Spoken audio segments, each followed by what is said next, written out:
So I'm here today with Sofya Vasilyeva, who is the founder of the Adult Children of Alcoholics Workshop. And she is also a doctoral candidate and is actually in the process of publishing a book, which I'm really excited to talk about. So thanks so much for being here, Sofya, and talking with me. Thanks for having me. I'm so excited to be here. Yeah, this is awesome. I'm so glad this worked out. Yeah. So let's just dive right in and just kind of tell us a little bit about yourself.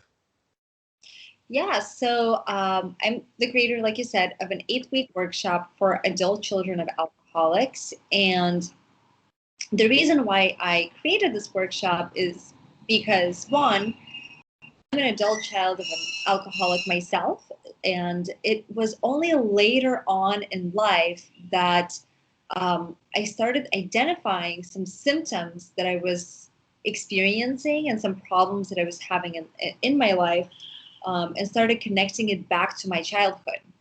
And at some point, I learned about this, adult children of alcoholic symptoms, and I learned about the 12-step programs. I learned about Al-Anon. And so I started attending the Al-Anon meetings, and I absolutely loved it. I found them to be so helpful, really loved being a part of that community. And once I started doing some of that work, things kind of started making more sense to me. Things started, kind of falling into place. I was also doing a lot of personal therapy work, and I also entered into graduate training for clinical psychology. And so at some point in my graduate training in clinical psychology, I also started to work with people, and I found that I really gravitate towards working with people that are struggling with addictions, and also working with people who have come from, traumatic backgrounds. So whether it was people where maybe, grew up in homes where alcohol or drugs were abused, or any other kind of dysfunctional family situations, I guess in a way, it's something that I've already been through. So I found it, I found that I really enjoy working with these types of folks. And so I came to this idea to build this workshop because, I think the Al-Anon or the ACAs programs are really wonderful, but they're just not for everyone. Well, first of all, it's a major time commitment. You really have to have time to attend these meetings, which, I always recommend people do, but I totally understand that in today's world, it just gets really difficult sometimes to consistently go and attend these meetings. I think it's good to just drop in. Also, the philosophy behind the 12 steps, also, particularly, I think some people have difficulty with, the idea of higher power, God, things like that. So, that aspect is not for everybody, and, sort of other things. So what I did is I took all the things, from that program that I found super useful, as well as my personal experience working with clients, as well as my personal experience, as well as just the research and all the literature that I read on the topic. And I just narrowed it down. So I tried to just condense, take all this information and just really condense it to just give you points boom, boom, boom, boom. And then also created worksheets. So, when I work with folks doing one-on-one coaching or working in a therapeutic setting, there's particular things that I work through with people that really helps, when you're doing it together, but it's also something that you can do on your own. So sitting down, challenging beliefs, doing a lot of journaling. So I like to give, a lot of homework, a lot of journaling exercises, and all these things are meant to help build greater awareness and also change some of the patterns. That's what people are looking to do. Wow, that's phenomenal. I mean, so you actually have personal experience with growing up in a home of alcohol addiction, and you sort of just saw it as a call to action to help people who have a shared experience. Yeah. I think, one of my philosophy, and this is something that I also really like to share with people, is sometimes, you can also look at your shadow side. So for me, growing up in an alcoholic home, I developed a lot of kind of codependent behaviors. So helping other people, taking care of others. I think, people that grow up in dysfunctional alcoholic homes, we almost build like a very strong sixth sense, a very strong feeling of empathy. We kind of know intuitively what's going on with people. We're able to pick up on those emotions. Right. And I think, it's a really beautiful thing. Like it's definitely a gift, unless it's used in a way that is destructive for you. So if you're using this gift and you're taking care of somebody that, kind of uses your kindness and your empathy and your understanding of them to continue on being enabled to, also do the drugs or drink the alcohol or whatever addictive behaviors it fall into, you're not listening to yourself. You're just being kind of like good for the world and not really building your own life, not working towards your own future, then that's kind of destructive, right? And so I have a tendency to do that. And so at some point in life, I came to this, idea that, okay, I have a tendency to do that. It's something that I'm definitely going to continue on doing, like helping people, caretaking people. And it's something that makes me feel fulfilled. So I'm actually going to use that in a way that's beneficial. So I still have that energy. I still have that empathy. I still have that desire to care for other people. But I'm going to, instead of using it destructively, I'm going to use it positively. I'm going to use it towards a way that's beneficial. So I went to get, real training to become a clinical psychologist, to really learn how to work with people. I did a lot of personal work. And so, I have that experience, and then I use that sort of that shadow side, and turned it into a positive. And I really recommend that. I see this a lot, that, people from kind of dysfunctional families that develop this caretaking, this caretaking desire. It's such a beautiful thing. And we so need this in the world. And there's so many professions where people can, go out and sort of use that energy Right. for the better of humanity. So. Wow. Yeah. I mean, I'm sure anyone listening to this right now would, including myself, be able to identify with everything you just said. I mean, I've always tried to pride myself on being like a sensitive person, um, and at some point realizing that part of it is probably due to what I experienced growing up. Um, but yeah, it creates a lot of problems too in my life, and I would imagine I'm not alone, and it's part of sort of this. It's sort of a symptom of growing up in chaos and in fear and in trauma, and obviously codependency is a part of that. And something that I've been learning more about, which I, it sounds like this is related to what you're describing, sounds like insecure attachment, right? Which is essentially relationships that are based on fear, right? And so how do you help people develop develop more healthy attachments with people? Yeah, so the insecure attachment styles, which is so the attachment styles that are not secure attached. So that would be anxious attached, avoidant attached, and fearful disorganized attached. And then each one of these attachments also has their own kind of set of degrees as well. And people don't fit perfectly into any of these categories. Right. So the way usually when somebody has one of these kind of insecure attachments, you go back in their history, you will see some form of trauma a child could have used, whether it was from their family, or it could have even been something like undergoing surgery, or experiencing an illness as children, or maybe coming from a war-torn country, or something directly from their parents. So if people want to earn a secure attachment style, and by the way, I think that, sometimes people fall into relationships, they both have an insecure attachment style, and they're totally okay with it. Like, two people are preoccupied and they happen to find each other and they're like always anxious. Oh, do you love me? Yes. And they're looking for that validation and it works for them, then that's fine too. As long as they're like, happy in their relationship, they're happy. But if people are experiencing relational problems, they're seeing that there's a pattern, they're maybe going through a lot of short-term relationships, their current relationship with their partner is very volatile, it really helps to work towards earning a secure attachment.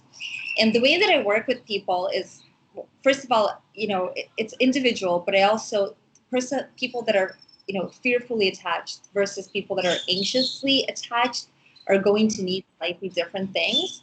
Right. But if I would just kind of summarize it, so it's going to be a combination of working through emotions on a deeper level. And on a more superficial level, it's going to be working through beliefs. So on the superficial level, if you look at insecure attachment styles, you can kind of imagine a quadrant. So on one hand, it's going to be like, how do I view myself? So if somebody views themselves, as kind of fundamentally unworthy of love, they're struggling with low self-esteem, right? So that's one side, and then the other side is going to be, how do people fundamentally view relationships? So some people have an absolutely just negative view of relationships. They've never seen happy couples. They didn't grow up in a happy family, obviously. They haven't seen many happy relationships, many happy couples. So then they have these negative beliefs. So, and then, for example, like an anxious attached person actually might have positive views about relationships. They really want to be in a relationship. They're looking to create something beautiful, but they feel kind of insecure about themselves. Whereas an avoidant is, the opposite. They feel pretty good about themselves, but pretty negative about relationships. And then the fearful folks, they're both. So they have negative views of relationships, they have negative views of themselves, and they use very disorganizing strategies. And so number one, like on a superficial level, is to identify all these beliefs and just to go through them, just to become aware of, if this is how you think, this is how you think. If there is a way to challenge that, is there a way to challenge it? Then we do. But if not, just the awareness of your thought patterns and how it relates to what you are trying to build in your current relationship or what you see in your life in general is super important. And then on the deeper emotional level is I work with people to identify the various emotions that they're experiencing. So we're all kind of on a we all kind of have our daily, kind of functional, baseline emotions, like the vibration that we're on. And then in various situations, we experience various emotions, and sometimes we even block these emotions because we feel guilty for experiencing them. And sometimes the emotions that we're experiencing don't really pertain to the moment at hand. They come from the past. And so this creates a lot of confusion in people. And when people feel this level of confusion, they begin to create narratives. And these narratives, tend to cause reactions. And these reactions tend to cause problems in relationships. Right. Now, the emotions that people are sometimes experiencing actually come from so far in the past. Like they maybe have experienced something before the age of 3. So before they can even use the words to name the emotions, before they can even make out what's happening with them. And these old stored emotions can come up in your life at the age of 33. And wow.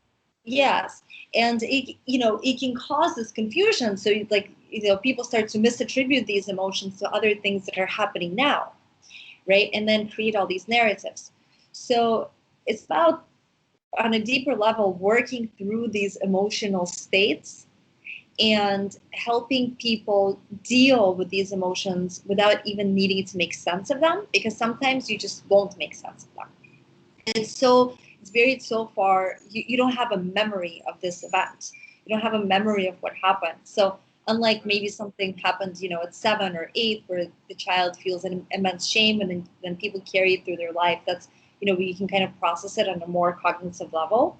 Whereas these deeper events, these deeper emotions, you can't use cognition, you can't practice logic, you can't use logic to process through them. You have to go deep into the body, you have to go into the soul. So I work with people to identify this. That's so cool. And it's crazy how much I'm learning right now because, like I've watched a couple of your videos on your Facebook page, and like a lot of this stuff, with toxic stress, adverse childhood experiences, insecure attachment. You mentioned the shadow side, which I think I've maybe heard that before once, but I never really understood it. Now I kind of do, which is pretty exciting. But a lot of this stuff isn't mainstream information, and growing up in an alcoholic home, it's not uncommon, right? I mean, a lot of kids in a lot of countries grow up in homes that are unstable and scary and stressful because of alcohol addiction. And so many people become adults and we have all these really confusing feelings and uncomfortable feelings and odd reactions. And I mean, I know my partner and I, we both come from this world, and it's funny that you mentioned, partners who both have insecure attachments, and we do, and they're slightly different, and it's definitely a challenge, but it's also been a really cool you know opportunity for us to work on that, because we've had to work on that, because that's the only way a relationship like that can work, is if you're both really working on your attachment styles. But um we've also noticed that we're really prone to stress responses and being caught up in these physical symptoms of stress and anxiety, and for a long time we didn't really understand them the way that we do now, and it's been a game changer. And thank goodness there's people like you and people out there that are wanting to help people and bring this information to light, because I mean it's not out there as much as it should be, because you know this stuff can be really confusing when you're I'm a parent too, and so like that's been a learning experience, you know and I've even had to kind of explain to my daughter a little bit about mine and my partner's background, just so she can kind of understand why we're the way we are. And yeah, it's been quite an experience, so thank you for having this workshop. And um, before we move on, so is the best place for people to find so it's called Adult Children of Alcoholics Workshop, and I found you on Facebook. Is that the best place to find what you're doing? Yes, so the workshop can be found at workshopforadultchildrenofalcoholics.com. And then I Cool. have a YouTube channel, which I really just started, and I'm working to develop it. And we can maybe throw links for people Definitely. somewhere in the description if they're interested in finding that. But I want to say it really kind of, I really got a very warm feeling when you said, you and your partner have an insecure attachment style and you're trying to work through it. And uh, that's just wonderful. I'm very happy to hear that. And I have a feeling you guys are on a good path. I actually just interviewed her this last weekend and released the video, or the interview, and it was a very wonderful experience, very powerful for our relationship. Where she told her story and she told about how she's, um, working on what she went through and everything. And yeah, it was really powerful for us. So yeah, thank you. So real quick, if it sounds like Sofya is in a subtropical setting, it's because she is. I just found out she's actually in Mexico, which is really cool. So if you hear birds and tropical sounds, that's why. And so you're publishing a book. Can you talk about that? That's really exciting. So the book is it's also based on similar information that I provide in my workshop. It's in 8 chapters. It's both an information and a workbook for adult children of alcoholics. And the information part, each chapter goes over some of the common things that adult children of alcoholics experience. I go into the science behind that. And then the worksheets are they come at the end of each chapter, and they're exercises for people to do. So I recommend that people actually get a journal, get a little notebook that is dedicated just for this book, and they can write out all the journal exercises. If they're reading the book like in a Kindle format or something, so they can do all the journal exercises on the worksheets. Because it's one thing, knowing the information, and it's totally different working on it. And I absolutely recommend journaling and writing, because sometimes people read things and they think about it through their mind, and they think like, oh, I don't need to write this down. I already thought this through. Oh yeah, so they kind of scan it, and but it's not the same. It's just not the same. You're just not going to receive the information. The one thing that you can do that you can do by yourself for yourself is journaling, and that is very powerful. And it's not the same thing as just sitting and thinking through it. So really, like any kind of actionable, if it's a self-help thing, something that's actionable, like journaling at least. Also doing the meditation exercises and following all the steps, you're putting action in healing yourself, and that action is what is going to rewire your brain. So reading stuff, learning stuff is great, but actually putting in action is going to really make the change. So the book, cool. It's both a workbook and information book. That's awesome. And that's really cool that it's actionable work and that it's based on science, because, like I mentioned earlier, a game changer for me was learning about what it means to have toxic stress and to have a dysregulated stress response, which is what people who come from persistent adversity can end up with. And some of the symptoms of that, are anxiety, are having a really sensitive stress trigger, things like that. And if you don't know this information, you would never know. Like all my life, I never understood why I couldn't breathe. Like I felt like I was breathing through a stirring straw.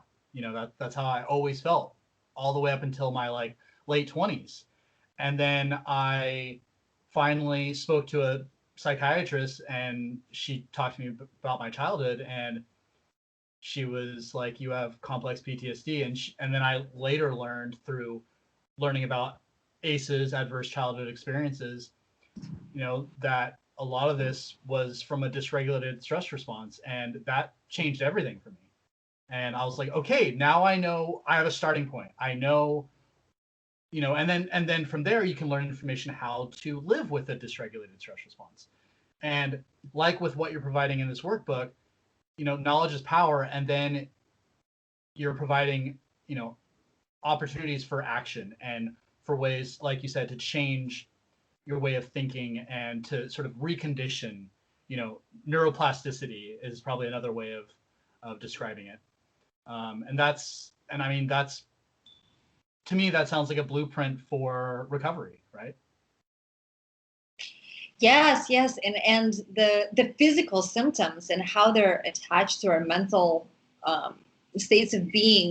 That's such an important topic, and it's so important Definitely. to get this out to people because it's something that people really don't know much about, and it's something that we just started discovering. So there used to be such a big disconnect, right? And I think in the Western world, we're still living in this disconnect between mind and body, and but the truth is that intense emotional experiences, trauma, stress dysregulate the nervous system. In in the nervous system, right, it's essential for all your organs to work well, for your body to function well. And it's like you could be exercising and eating well and being so disciplined, but if your nervous system is dysregulated, um, things are just not working right. And this is where illness comes. And also more on a psychological, I'm not a medical doctor, so more on the psychological perspective, there's a defense called somatization. And that is when people get sick a lot. And, they really do get sick. They get colds, they have all kinds of, stomach viruses, stomach flus. But what it is a result of compound stress and also the body's way of basically shutting down.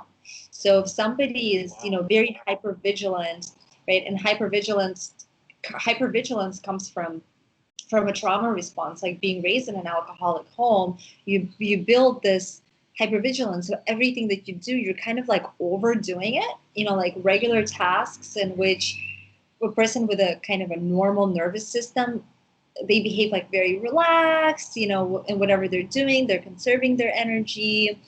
Whereas a person that has this hypervigilance, they're always a little bit anxious.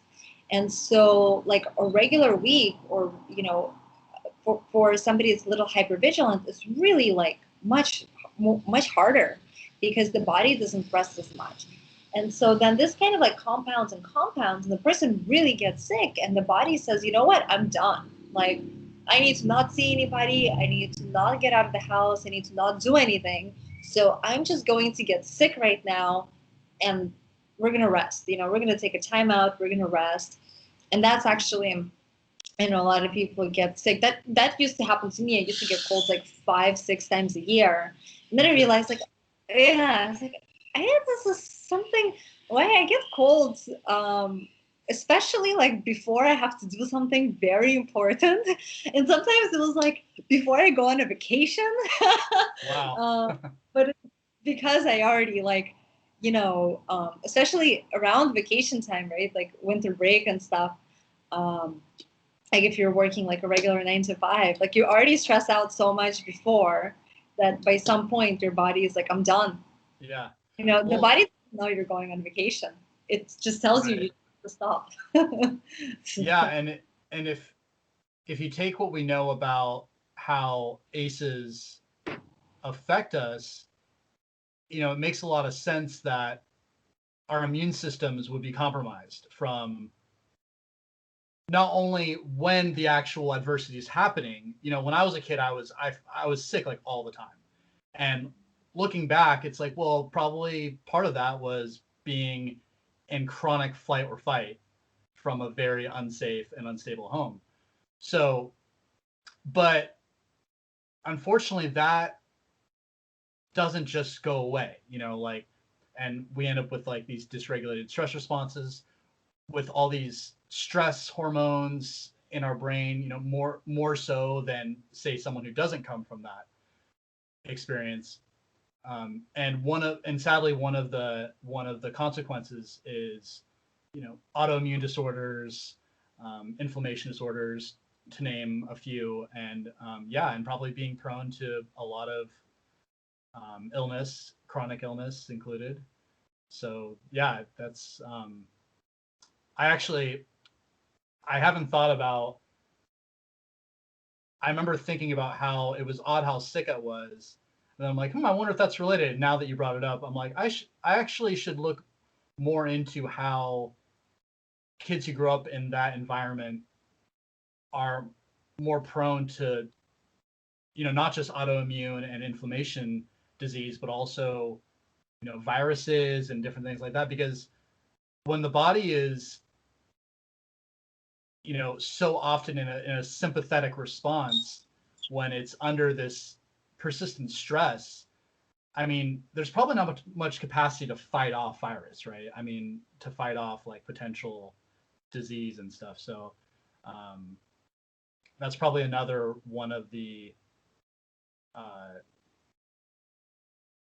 health outcomes that can result from coming from an alcoholic home. But yeah, anyway, moving on. So you're doing all this awesome work for people. You're coaching. You're a clinical doctoral candidate in clinical psychology. How has all this, and obviously the workshop as well, how has all this helped you? This experience of learning all this information and all these tools and everything. Oh, it has helped me immensely because, when I started off on my own journey, it was just like going to psychotherapy, it was going to groups. But once I actually started training professionally and then working with people, well, I think, when we work with people as psychotherapists, we also sometimes pick up on things that are triggering to us, which opens even more doors, and it opens even more kind of insight into our own consciousness. Like we experience, a lot of triggering experiences. It's like, oh, what is that about? And so that actually, you can't help but just do deeper work every time something like this comes up. That's one. And then two, just being in this world, writing the book, doing more research, learning more about it, thinking more about how to help people, keeps me on a continual recovery. And I think that in cases like ours, like complex PTSD, this is really a lifelong process, right? And it's not just for complex PTSD, but generally people want to grow and they want to improve themselves, particularly for lifelong PTSD, it's a lifelong process.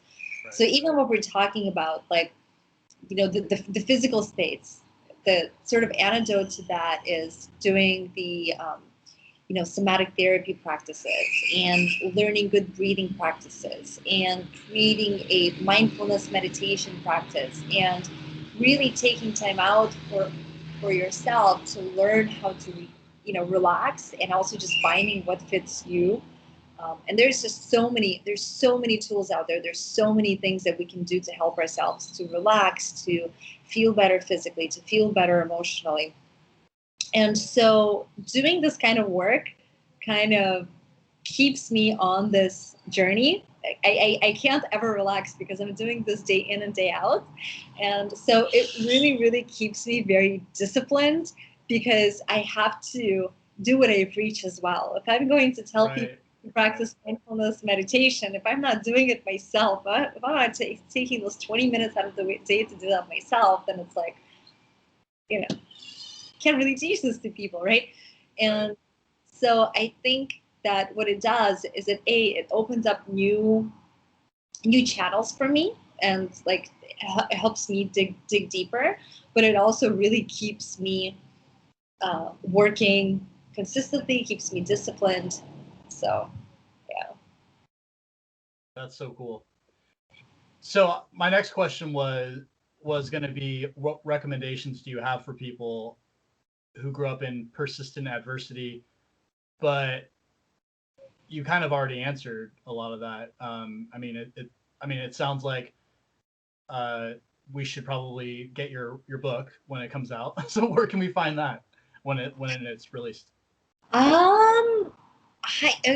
Well, I'll send you the book once it's released, and then also I'll mention it on my YouTube channel and probably publish it on my page as well. So I think when it comes out, I'll make it available on those links later. You won't see it now, but once it's out. But I still have tips and tricks. I think, over the past hour or so, we talked about, both relationships and the physical aspect. right? And then there's so many other aspects, but it would just take hours and hours to talk about this. Right. So as far as relationships, I always tell folks, you cannot fix your relational problems unless you are in a relationship. The reason for that is because your attachment system is not activated. So if you're somewhere out there alone and you're not in a relationship, you're feeling perfectly fine and everything is wonderful and dandy and you think you're cured, that's only until you get into a relationship, because you're feeling well as long as your attachment system is not activated. Once Wow. yeah. This just blew my mind. I never heard that before in all the years of therapy I've had. Wow. Yeah. It's only when you find yourself back in that relationship, you're creating intimacy with somebody else, your Right. attachment system is going to get activated, and a lot of the same things that you've had trouble with, let's say in your past relationship, it's going to come up. It'll rear its ugly head. Yeah. Interesting. Wow. Thank you. Yeah, that was a mic drop moment right there. Cool. Well, yeah, way to end on a mic drop. Thanks so much. This has been awesome, Sofya. And so Adult Children of Alcoholics Workshop.com is where people can find you. It's a workshop for adult children of alcoholics. Workshop for Adult Children of Alcoholics.com, which I will have a link to that and some of your YouTube videos as well, or at least your YouTube channel on the show notes. And yeah, I can't wait for the book to come out. It sounds so important, and I think it's going to help a lot of people. I'm so grateful that you're doing the awesome work you're doing. So thank you so much for spending your afternoon with me. Yeah, likewise. I think your podcast is so wonderful, and you're Thank you. interviewing a lot of folks and getting this information out to the public as well. Good job. Thanks, Sofya. It's great to connect. You too. Okay, bye.